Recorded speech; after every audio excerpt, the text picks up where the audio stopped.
صل على سيدنا مولانا محمد النبي الأمي وآله بارك وسلم وسلم.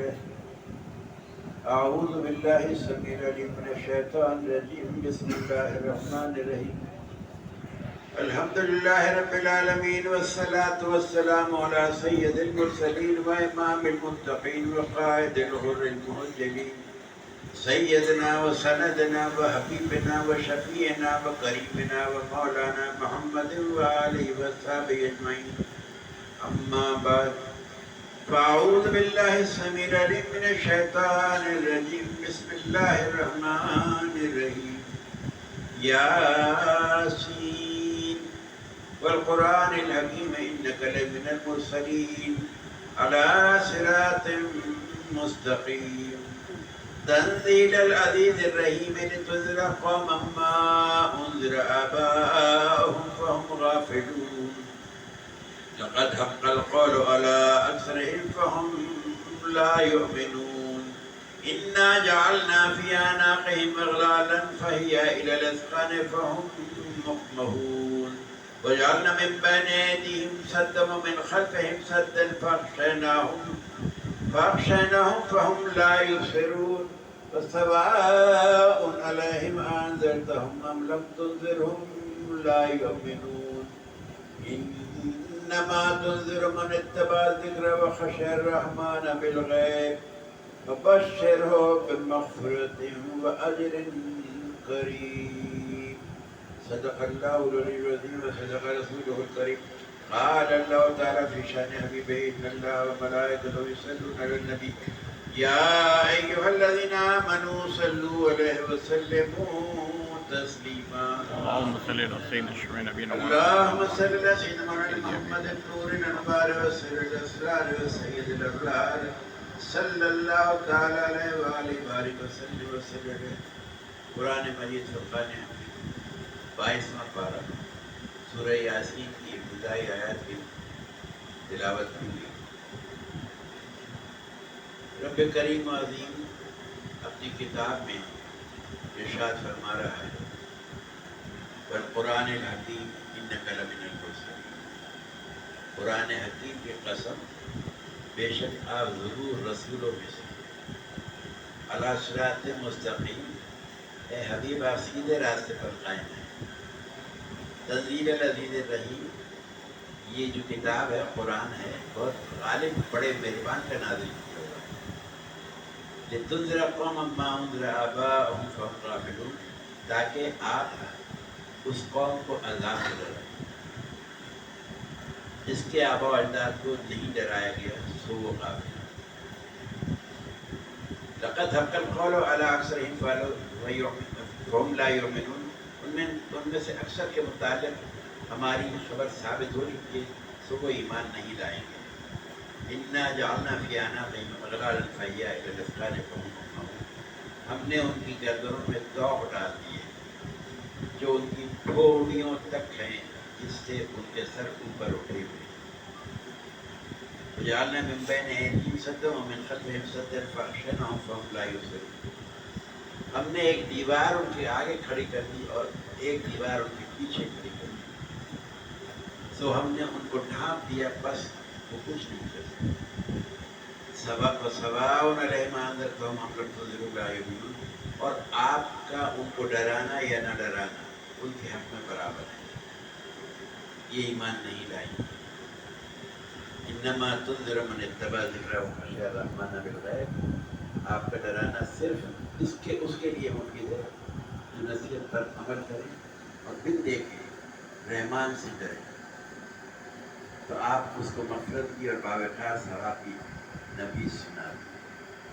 اللہ تعالیٰ کا اور اللہ کے محبوب کا کلام آیت مبارکہ. میں نے دوسرا محافظ میں بھی عرض کیا تھا آج بھی اس نے اتفاق یہ ہے کہ روح مقدس سے تلاوت شروع کی. یاسین قرآن مجید کی ان صورتوں کے اوائل میں حروف تہجد کو ذکر فرمایا ہے اور ان کے اوائل میں حروف تہجد کو ذکر فرمانے کی حکمت یہ ہے کہ جب کسی ایسے جب حکیم جو ہے یعنی رب کریم حکمت والا کسی ایسے شخص سے مخاطب ہو جو غافل ہو سکتا ہو یا اس کا دل کسی اور بات میں مشغول ہو تو وہ اپنے کام کی ابتدا میں کسی ایسے لفظ کا ذکر کرتا ہے جس کا معنی بعد نظر میں سمجھ میں نہیں آتا، تاکہ اس کا مخاطب چوکنا ہو جائے اور اس کا ذہن بیدار ہو جائے اور وہ پوری طرح اس کلام کی طرف متوجہ ہو جائے۔ یاد کریں میں نے پچھلی دفعہ بھی یہی کہا کہ حروف مقطعات خزینہ رحمت ہے بار الہی کا، اور یہاں اس کی تصدیق ہو رہی ہے میرے اس بات کی کہ جب یہ الف لام میم یاسین طٰہٰ حامیم جب اس طریقے سے خطاب ہوتا ہے تو یہ صدا جو نکلتی ہے حروف مقطعات کی لوگوں کو چونکا دیتی ہے، لوگوں کی توجہ اپنی طرف مبذول کر لیتی ہے۔ آپ کو لوگ اللہ پڑھ لیجیے، سورہ کوثر پڑھ لیجیے، مگر جہاں حروف مقطعات ہیں وہاں پہ آدمی فوراً چوکنا ہو جاتا ہے۔ اور وہی بات صاحب تفسیر نے لکھی کہ جو بادی النظر ہے اس کی سمجھ میں نہیں بھی آئے مگر وہ چوکنا ہو جاتا ہے کہ کوئی بات کہی جا رہی ہے، اس کلام کو سنا جائے۔ تو حروف تہجد جو ہے یقیناً بہت رحمت کی بات ہے، اللہ کی رحمت ہی ہے۔ ویسے بھی اللہ نے کلام میں فرمایا جب میری کتاب پڑھی جائے اس میں سے کچھ کلام کیا جائے تو سنو خاموشی کے ساتھ تاکہ تم پہ رحم کیا جائے۔ ثابت یہ ہوا کہ ہم جو والعصر ان الانسان لفی خسر اللہ نے کہہ دیا قسم زمانے کے انسان خسارے میں ہیں، تو ہم قابل رحم ٹھہرے۔ پہلی بات یہ کہ ہم قابل رحم ٹھہرے۔ جب قابل رحم ٹھہرے تو جب اللہ کے کلام میں وہ کلام پڑھا جائے یا سنا جائے کہ جس کی ہمیں معنی کے مفہوم کا نہیں اندازہ، کہ اللہ نے یہ حروف مقطعات اس طرح کیوں نصب کیے یہاں پہ، نقش کیے یہاں پہ، تو جان لیجیے کہ رب کائنات کی حکمت یہ ہے کہ تاکہ تم چوکنے ہو اور تم پہ میں رحمت نازل کروں۔ کیونکہ اللہ تعالیٰ کا کام تو صرف رحمت نازل کرنا، وہ کبھی کسی کو سزا نہیں دیتا، غضبناک نہیں ہوتا، اس کی رحمت حاوی ہے اس کے غضب کے اوپر۔ اس کے بعد اللہ نے فرمایا قرآن حکیم کی قسم، بے شک آپ رسول۔ حضرت ابو ہریرہ رضی اللہ عنہ سے روایت ہے کہ جس میں نبی کریم کا ارشاد مبارک ہے میں قیامت کے دن تمام لوگوں کا سید ہوں، بے شک آپ رسولوں میں سے۔ اس کے بعد فرمایا سیدھے راستے پر قائم ہیں، سیدھے راستے پر قائم، علی صراط مستقیم۔ یہ آیت پہلی آیت سے مربوط ہے، یعنی آپ بے شک رسولوں میں سے بھی ہیں اور سیدھے راستے پر ہے۔ ابھی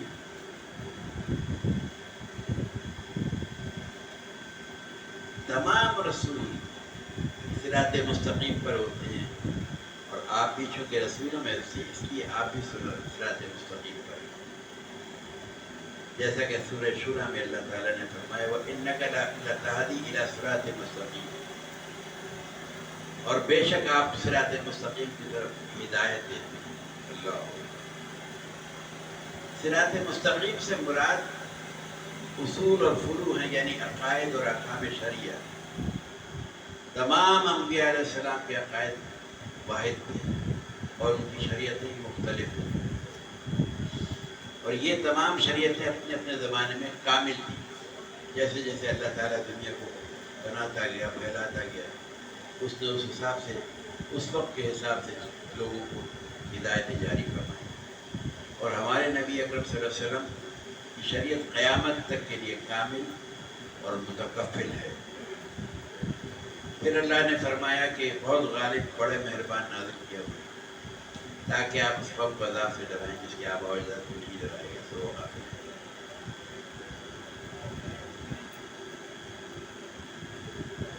یقیناً دیکھ لیجیے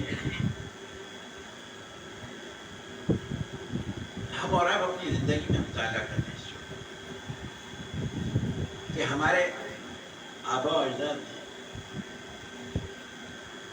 اللہ ماشاء اللہ کتنے آباء و اجداد نے آپ کو باقاعدہ ترویج اور تربیت دی۔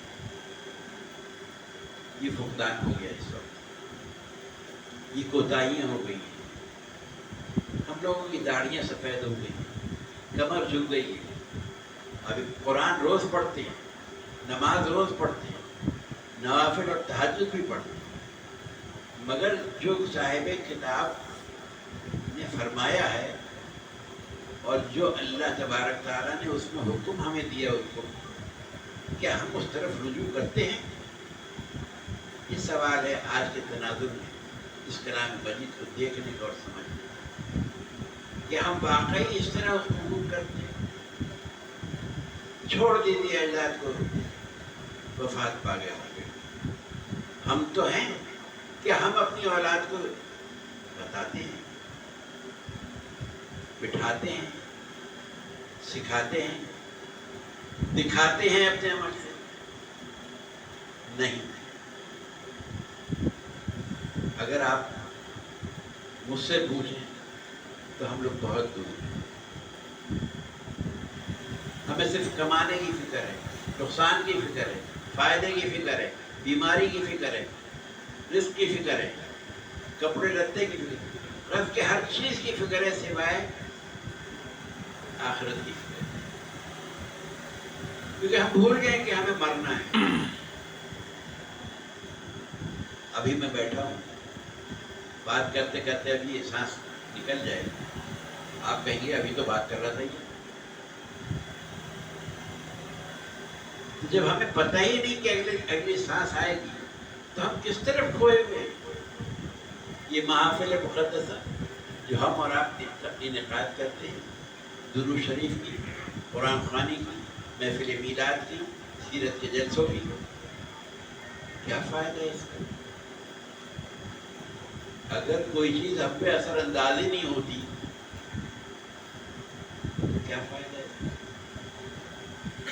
حالانکہ غسل کرنے جاتے ہیں، پانی لگتا ہے گرم آ رہا ہے یا ٹھنڈا آ رہا ہے، وہ حص ہو جاتی ہے آپ کی، وہ حص نہیں ہوتی جس کی وجہ سے آپ کی آخرت ہے۔ یہ مقام فکر ہے میرے اور آپ کے لیے، سب کے لیے، اور میری آپ کی نسلوں کے لیے، ہمارے آپ کے لیے نہیں، ہماری نسلوں کے لیے مقام فکر ہے۔ سوچیں اس بات، یہی فرمایا اللہ تعالیٰ نے کہ آپ اس قوم کو عذاب سے ڈرائیں جس کے آباء و اجداد کو نہیں ڈرایا گیا سو وہ غافل۔ آباء و اجداد اگر کفار تھے اس وقت تو مسلمان بھی ہو گئے تھے، انہوں نے اپنے نبی کی، ہادی کی، رہبر کی باتوں پہ عمل کیا، اسی وجہ سے دین پھیلا، اور پھیلتے پھیلتے اتنا پھیل گیا کہ ہماری تعداد جو ہے اربوں میں ہو گئی، ارب النسل میں نہیں، اربوں میں ہو گئی، ارب خرب میں۔ تو اب کیا ہم اس چھوٹے سے لشکر نے جو بیخ بوئی تھی، جو بنیاد ڈالی تھی، کیا ہم اس میں سے کہیں اپنی زندگیوں میں پورا کر رہے ہیں؟ کیا ہم اپنی اولاد کو کچھ کہہ سکتے ہیں اس بات پہ؟ یہ کہنا کہ صاحب اولاد جواب دیتی ہے، یقیناً بڑی ہو گئی ہوگی، مگر اگر جواب دیتی ہے تو آپ کا کیا طریقہ رہا اس کو سکھانے کا؟ کیا تہذیب سکھائی آپ؟ میں نے دیکھا ہے آج کی دنیا میں، اور جانتا ہوں بہت سے لوگوں جو باپ کو کہتے ہیں آپ نے کیا کیا ہماری لا حول ولا قوت الا باللہ، وہ کہتے ہیں بیٹا ہم نے تمہیں پڑھایا لکھایا، بیمار تھے آزاد تھے، تم اٹھ نہیں سکتے تھے، گیلا بستر ہوتا تھا، ماں بیچاری ادھر ہو جاتی تھی تمہیں صبح، تو یہ تو آپ کا فرض تھا۔ یقین مانیے یہ تربیت کی کمی ہے جو اولاد ایسا کرے۔ ہم سوچیں اپنے بچوں کو مرتب کریں صحیح طریقے سے۔ یقین مانیے ہماری نماز روزے کا اتنا اثر نہیں ہوگا اللہ کے پاس، جتنا اثر ہمارے عمل آگے جو نسل آ رہی ہے، باغ بن رہا ہے، اللہ تعالیٰ باغ بنا رہا ہے آپ کے یہاں، اس کو آپ برابر کریں، اس کو اچھا بنائیں، ہرا بھرا بنائیں، تاکہ آخرت میں نبی محترم صلی اللہ علیہ وسلم فخر کریں آپ کے اوپر۔ آپ سوچئے آپ کا رہبر آپ پہ فخر کرے تو یہ مقام کوئی سوچ سکتا ہے اس کا؟ یہاں کوئی دنیا کا عہدے دار اگر آپ کو تعریف کرے اور آپ پہ فخر کرے تو آپ کی کیا حالت ہوگی؟ چھلانگے مارتے مارتے برا حال ہو جائے گا۔ اور جہاں خالق کائنات اور اس کا محدود کائنات جو ہے وہ فخر کرے، آپ سوچئے تو صحیح طرح اس بات۔ مقام فکر ہے میرے عزیز دوستوں، بہت مشکل ہے اس دنیا میں اگر ہم صحیح طریقے سے نہیں رہے۔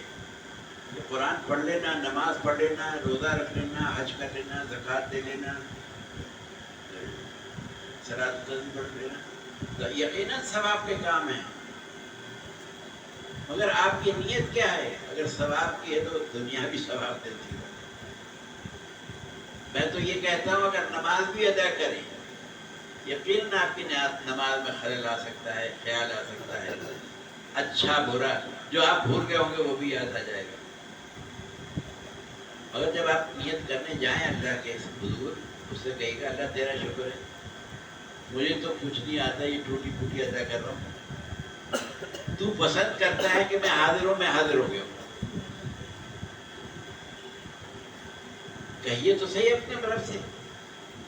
آپ دنیا میں کسی عہدے دار سے کہیں گے وہ خوش ہو جائے گا کہ میرے اجیر نے عاجل کو یہ کہا، وہ خالق کائنات کتنا خوش ہوگا جب آپ کہ رب میں آ گیا ہوں، مجھے یہ اچھا لگتا ہے کہ مجھے پسند ہے میں رات کو اٹھ جاؤں بستر چھوڑ کے، دیکھ میں نے چھوڑ دیا۔ اب آپ کی نماز دھندلی ہو لنگڑی ہو، بھول جائیے، رب آپ کی نیت کو دیکھ رہا ہے۔ قبولیت نیت پہ ہے کہ آپ کی نیت کیا ہے۔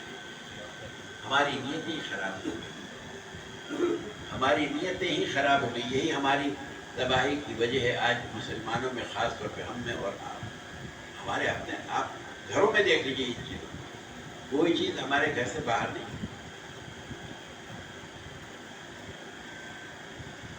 آیت مبارک میں اللہ نے فرمایا اے حبیب آپ کا ان کو ڈرانا یا نہ ڈرانا ان کے حق میں برابر ہے، یہ ایمان نہیں لاتے۔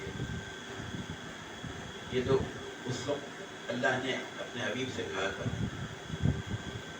لوگ زبانی ایمان بھی لے آتے تھے، بغل میں بت رکھ کے آ جاتے تھے، دل میں نفاق رکھ کے آتے تھے، نماز رسول کے پیچھے پڑھتے تھے۔ آج کیا ہو رہا ہے؟ آج کیا ہو رہا ہے؟ نماز کیوں پڑھتے ہیں؟ یہ کام ہو جائے، جہاں مصیبت پڑی وہاں مسجد گرا دیا، اور مسجد نہیں گئے تو کونے میں کھڑے ہو کے جانور بچھا کر اور دل دبا کے روئے جا رہے ہیں۔ رو کیوں رہے؟ اپنی حاجت کے لیے، اللہ کی رضا کے لیے نہیں رو رہے ہیں آپ لوگ۔ جب اللہ کے لیے روئیں گے، بھول جائیں گے اپنی حالت کو، تو اللہ آپ کی حاجت کو پوری کر دے گا۔ یاد رکھیے اس بات۔ تو آج کی دنیا میں بہت سے لوگ ایسے ہیں کہ قرآن پڑھتے ہیں، عمل نہیں کرتے، سنتے ہیں، عمل نہیں کرتے، ڈرتے ہیں، سنتے ہیں عذاب کا، شاید انہیں یقین نہیں ہے کہ خالق کائنات نے جو کہا ہے سچ کہا ہے۔ ارے اگر وہ سچ نہیں کہے گا تو کون کہے گا؟ آپ کہیں گے، میں کہوں گا، یعنی میں آپ پہ اعتماد کروں، آپ مجھ پہ، خالق پہ اعتماد نہیں کر سکتے۔ یہ مقام فکر ہے ہمارا اور آپ کا سوچنے کا۔ یقین جان لیجیے نبی کریم صلی اللہ علیہ وسلم کا ڈرانا اور آیت مبارکہ کا اس میں نزول کرنا صرف ان لوگوں کے لیے مفید ہے جو قرآن مجید کی آیات پر عمل کرتے ہیں اور رسول کی اتباع کرتے ہیں۔ پڑھنے کی بات نہیں کر رہا ہوں، پڑھتے ساری دنیا ہے، ان آیات پر عمل کرتے ہیں اور حبیب کی اتباع کرتے ہیں۔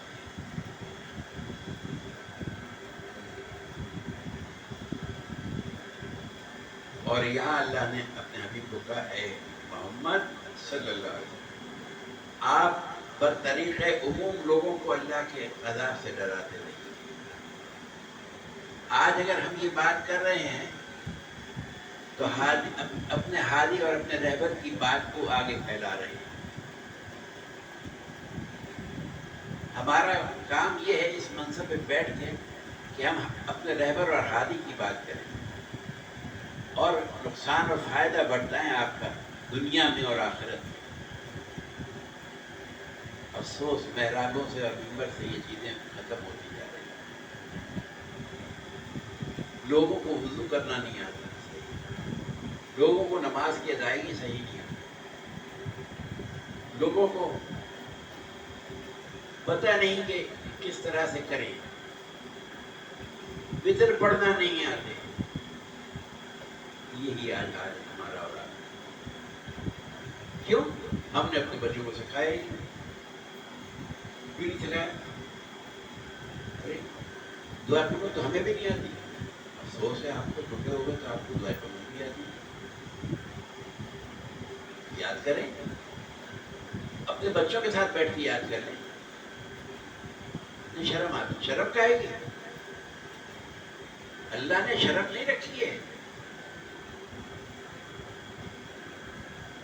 نبی پاک صلی اللہ علیہ وسلم کی صحابیوں میں 4 نسلیں سیدنا ابو بکر صدیق کی صحابی تھی۔ سب چیزیں تو 4 نسلوں میں پتہ چلی۔ اس شرم کو تو پوچھنے کی شرم کو تو ختم کیا۔ شریعت کو اگر لانا ہے تو اپنے سے لانا ہے، یوں کر کے نہیں لانا۔ جب یوں کریں گے تو ایک انگلی ادھر ہوگی، 4 انگلی آپ کی طرف ہوگی۔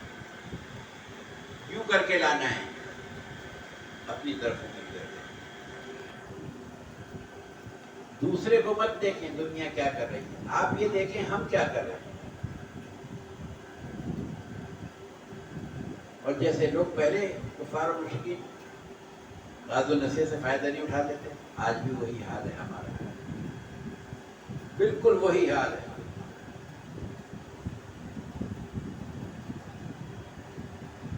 جب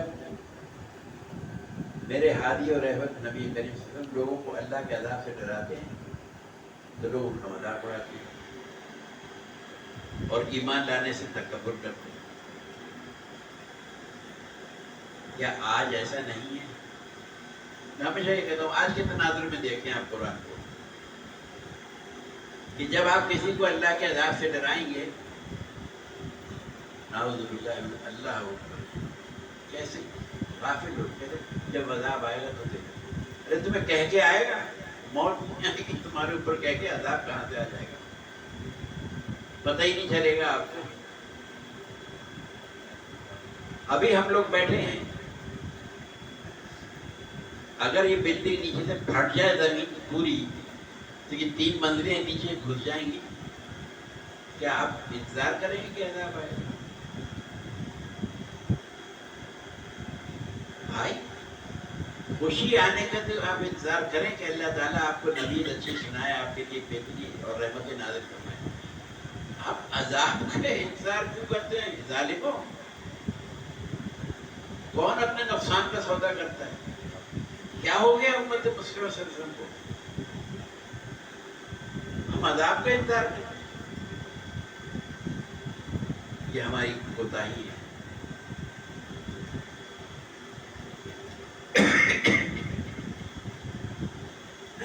یاد رکھیے اللہ نے اپنے حبیب سے کہا، اللہ اکبر، اسی آیت میں فرمایا کہ آپ کا ڈرانا صرف اس کے لیے ہے جو ذکر کی اتباع کرے.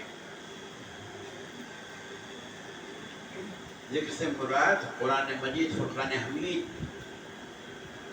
اور اس کی آیات، وہ دلائل جو قرآن کے برحق ہونے پر دلالت رکھتے ہیں، وہ ذکر ہے. یقیناً وہ تسبیحات الگ ہیں جو اذکار آپ لوگ کرتے ہیں، ان کا اپنا فائدہ ہے، مگر کوئی تسبیح آپ کو فائدہ نہیں دے گی جب تک آپ باعمل نہیں ہوں گے. عمل سے خالی اور تسبیح سے بھاری، ایسا نہیں چلے گا بھائی.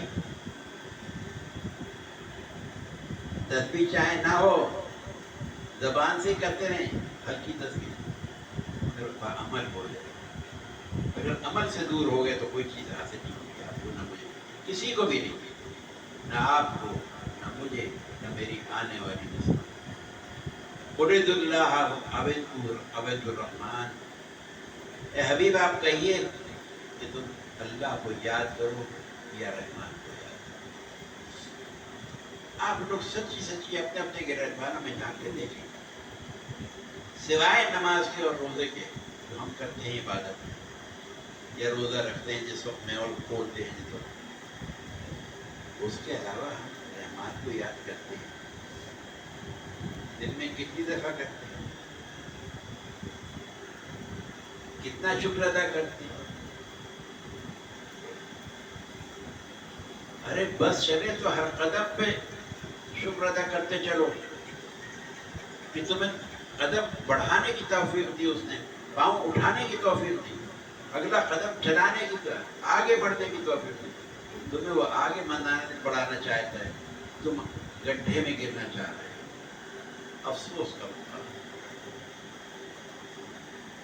دیکھیے اللہ تعالیٰ کو بن دیکھے ماننا ہے، اور کوئی توجیحات میں تلاش کریں.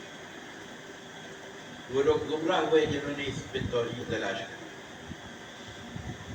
اور یاد رکھیے کہ اگر آپ اور ہم اعمال صالحہ سے دور ہوتے جائیں گے تو ہمارا اور آپ کا حال بہت برا ہوگا.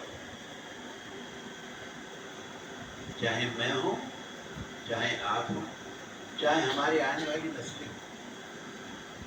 ہمارا کام ہے اپنے رہبر کی بات کو بتانا،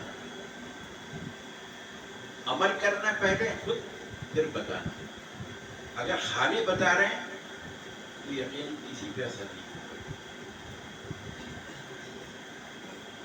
اگر چاہتے ہیں کہ آخرت بخیر ہو تو اپنی اولادوں پہ، اپنے باپ پہ، اپنی یہ پھلواری لگی ہے اللہ تعالیٰ نے دی ہے آپ کو، اس پہ متوجہ ہوں. غیروں کی تشبیہات سے دور رہیے.